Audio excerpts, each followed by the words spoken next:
Okay, so we've left a unit dealing mostly with vectors, and now we're going into another unit dealing mostly with vectors. But this is going to lay down some of the framework that we'll need for some of the later units, particularly the one at the end that we finish with. But okay, so first let's just review what we know.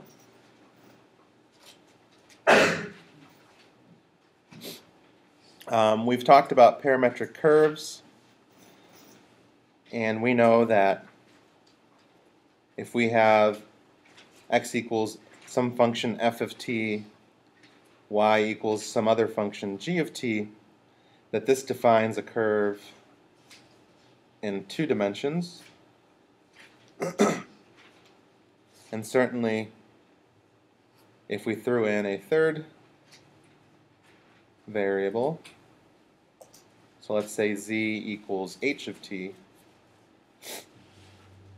this is still a curve, but now it's in 3 dimensions.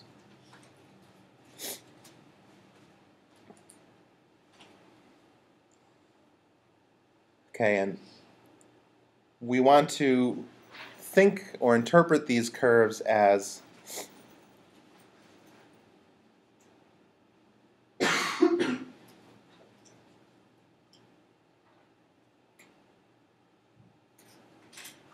we want to think of these curves as maybe being traced as time increases, we move along the path. Okay? And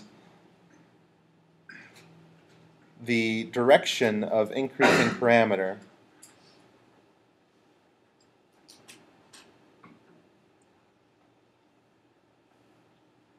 which I indicate with these little arrows on the curve.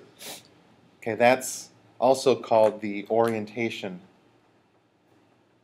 of the curve. Okay, and unless, like here, it's clear that t is greater than or equal to 0, but in general, the domain, unless otherwise specified, t will live in the interval from negative infinity to infinity.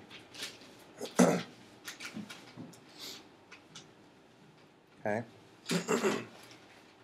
So, we don't have to do that example. Okay, so that's kind of what we know about parametric curves. We dealt with parametric equations of lines last unit. Now we're going to see different types of parametric equations as well as their vector valued equivalents. Okay, so let's talk about what those are. Vector valued functions, which you'll see me abbreviate for the rest of the unit as VVF.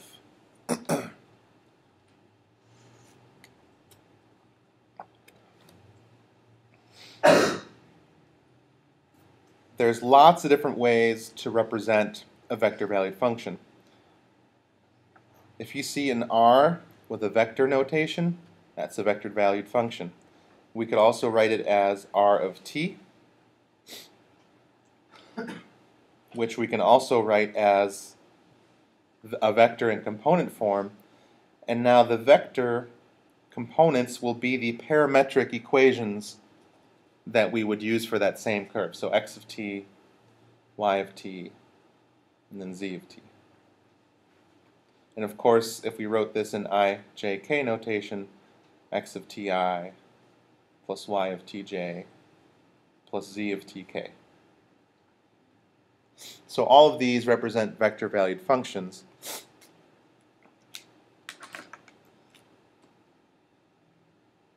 X, y, and z, these are the component functions of the vector valued function, which are the same as these guys up here. So I could call these f of t, g of t, and h of t. Okay?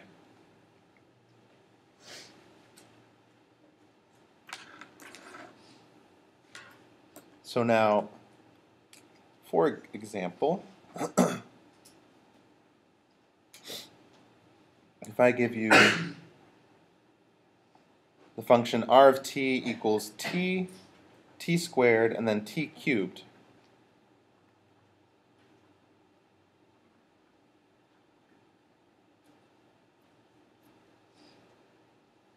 Okay, what would the component functions be here? So what's x equal? And y? And z. Okay. That's essentially how it works. The domain is basically the intersection of all the domains of the component functions. Okay, so in this case, are there any restrictions on any of these? So the domain here would be all reals. Now, if one of these has a restriction, now we have to include that as part of the domain. Okay. Any questions on vector-valued functions?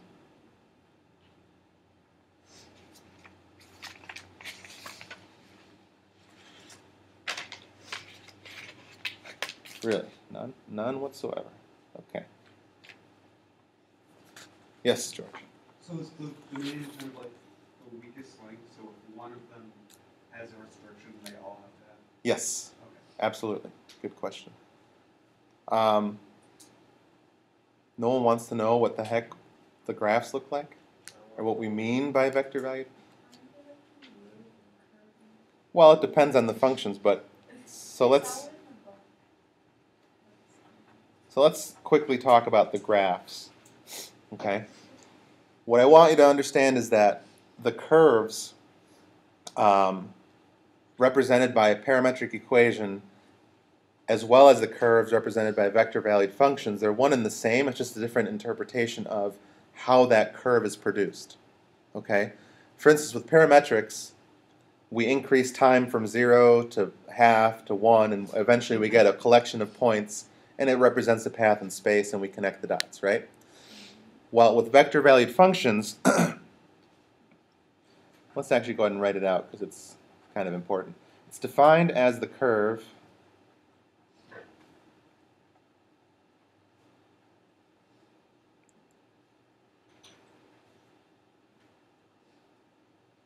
made by radius vectors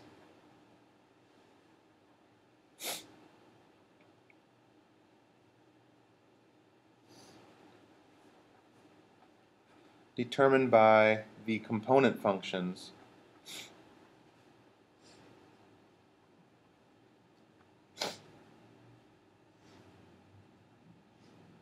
of R of t. So I'll just do two-dimensional because it's easier to draw. If when t is 0, so R of t equals something, right? We don't know what that is. We don't care right now.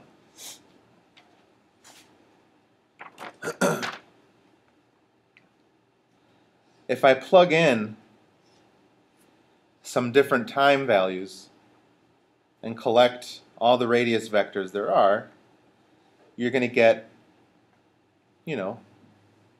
some vector, x of 0, y of 0, x of 1, y of 1. And the components of that vector will vary depending on what time is. But now, let's see if I can color code.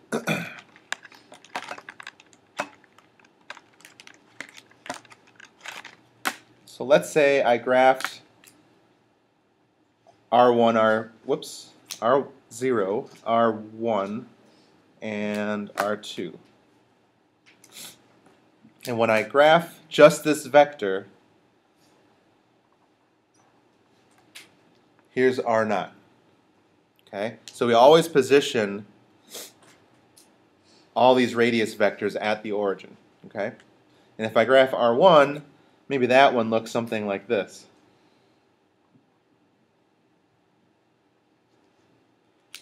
And if I graph R2, maybe that one looks something like this.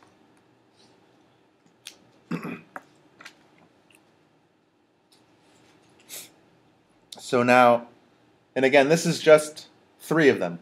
There's an infinite amount of these radius vectors that we can draw, but r of t is what happens, or it's the curve represented when you connect all the ends of these vectors. So maybe r of t looks something like this. Okay, so if you were to actually, pick vectors in between and keep going, pick more vectors that are larger than when t is 2 or 3, eventually you'll get all the points that are represented by that curve, as long as you connect the endpoints of those vectors. Okay, so that's how the vector-valued function is created. R of t is actually just a curve, just like it would be in parametric form, right? In parametric form, this is just x equals some function x of t, and y equals some other function y of t. Or, what do we call it? F and g? I mean, it doesn't matter what we call it, but they're one and the same, just 2 different ways of creating the same curve. Okay?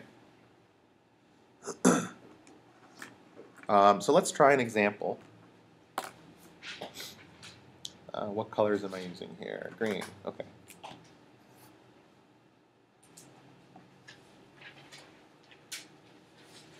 Let's say r of t is 2 cosine t I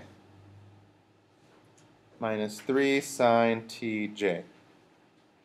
And we're given the restriction that t is from 0 to 2 pi.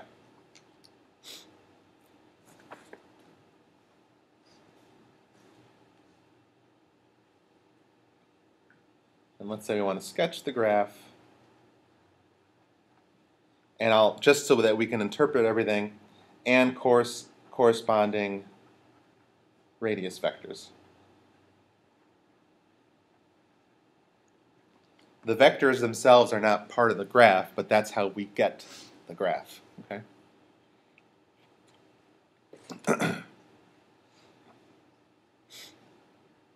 So let's find some easy vectors to plot. 0. When t is 0? Well, let's actually define what's x and what's y. X is 2 cosine t, y is negative 3 sine t. So then r of 0 would be what vector? What's x and what's y? 2, 0. What's another nice value? Sure, pi over 2.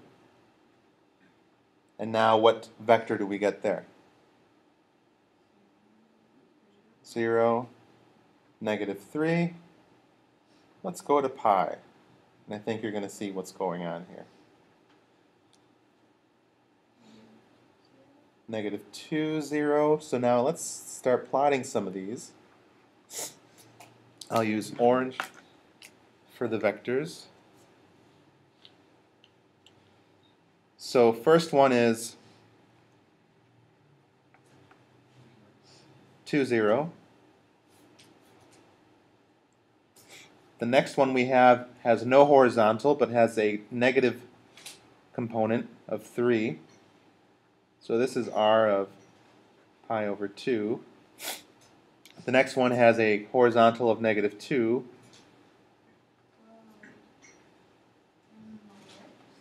It is an ellipse. Oh, shoot. That's pi over, not pi over 2. That should be pi. Okay.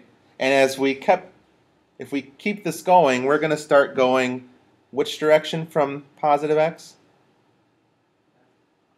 Clockwise until we get back to 2 pi and we end up at the same spot, right? Now we plugged in nice values. If we were to plug in, pi over 12, pi over 24, or 7 pi over 6, and all these other values in between, do you guys see that we're going to get an ellipse?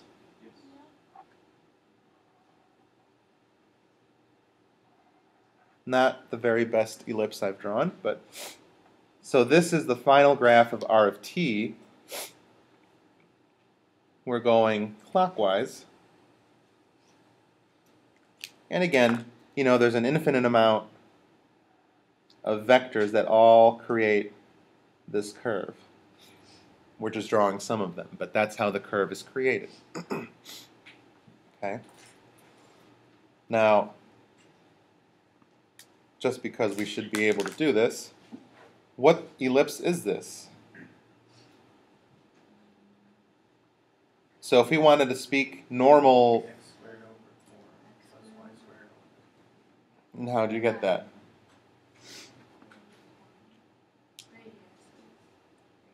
So you kind of looked, once we have the picture, it's pretty easy to see, right? You guys know from here that since cosine squared t plus sine squared t equals 1, and I know I'm off the screen a little bit, that you could isolate cosine here. What would cosine be? X over 2, and sine would be y over -3, and if you plug that into the Pythagorean identity, that's where we get that equation. Okay, so a couple different ways to interpret what's going on here. Okay, any questions so far?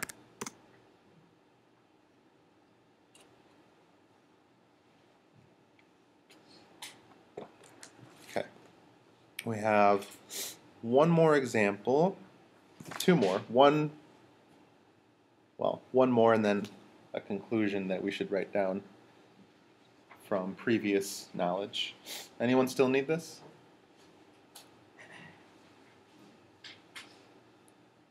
Okay.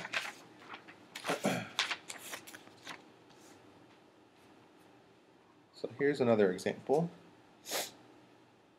Let's sketch r of t equals 4 cosine t, 4 sine t, t.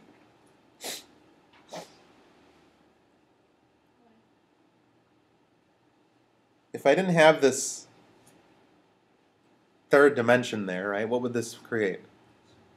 A circle, radius 4, right? But now as t increases, so will where we are in terms of z, right? So this is actually going to represent a helix, which if you want to imagine, it just kind of wraps around a cylinder.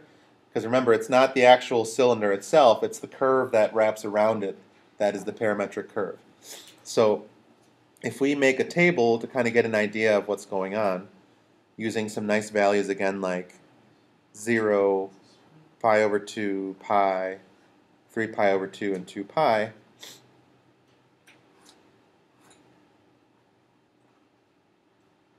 z is obviously going to stay 0, pi over 2, pi, 3 pi over 2, and 2 pi. And if we plug in 0, we get the vector components of 4, 0. If we plug in pi over 2, 0, 4, and we just work our way around. Oops, I don't know why I put a comma there.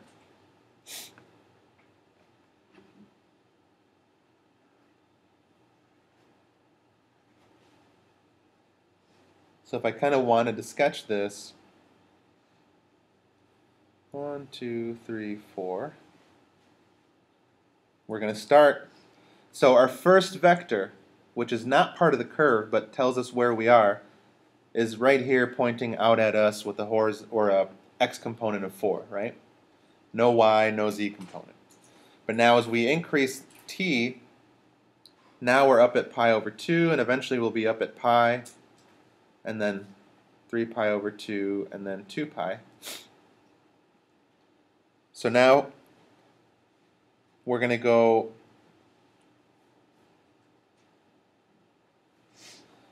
if we were on the xy plane, we'd be right here, but now we're going to be up pi over 2. And now we're going to be at 0, -4,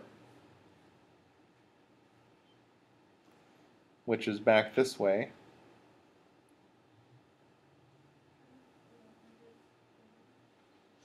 Or, I'm sorry, -4, 0.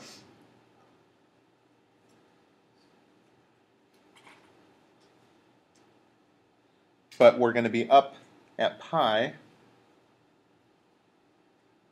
So this is where t is 0, this is where t is pi over 2, this is where t is pi. And it's kind of hard to just draw the points, but if you remember how to draw the cylinder, which we should all know how to do,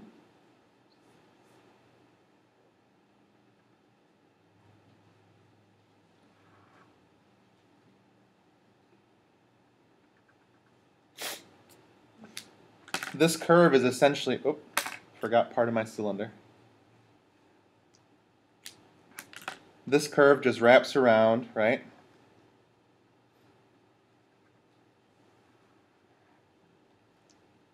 And looks roughly something like that. I know I was being lazy connecting the other points, but I do want to finish what I wanted to talk about. Okay. Do you guys understand the concept behind how that curve got created?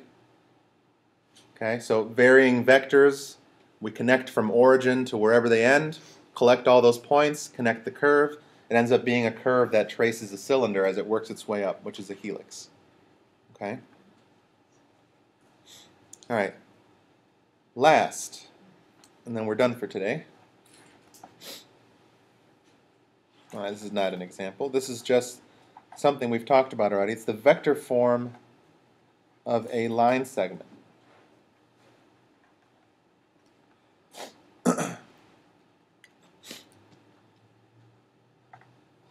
R equals R naught plus TV.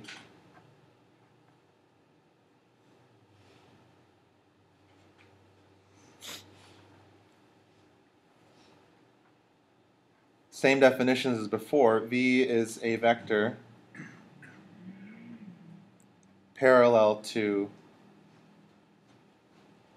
R naught.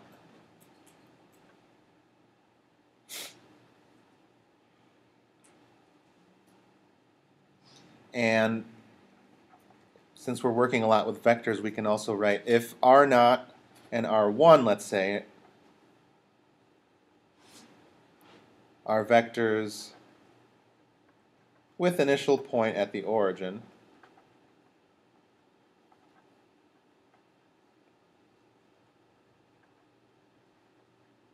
then the line that passes through the ends of those vectors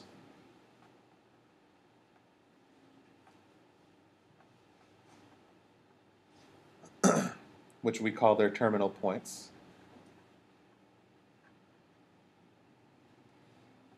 is R equal to initial vector R naught plus T1, or T really, I don't know why we need. And then this V vector can be found by just subtracting R1 and R naught. Okay, so this would be another way to write the equation. Okay, so we've already dealt with this format for lines, but now you'll be seeing it a little bit more since we're talking about vector-valued functions. Okay, so that's the end of 12.1.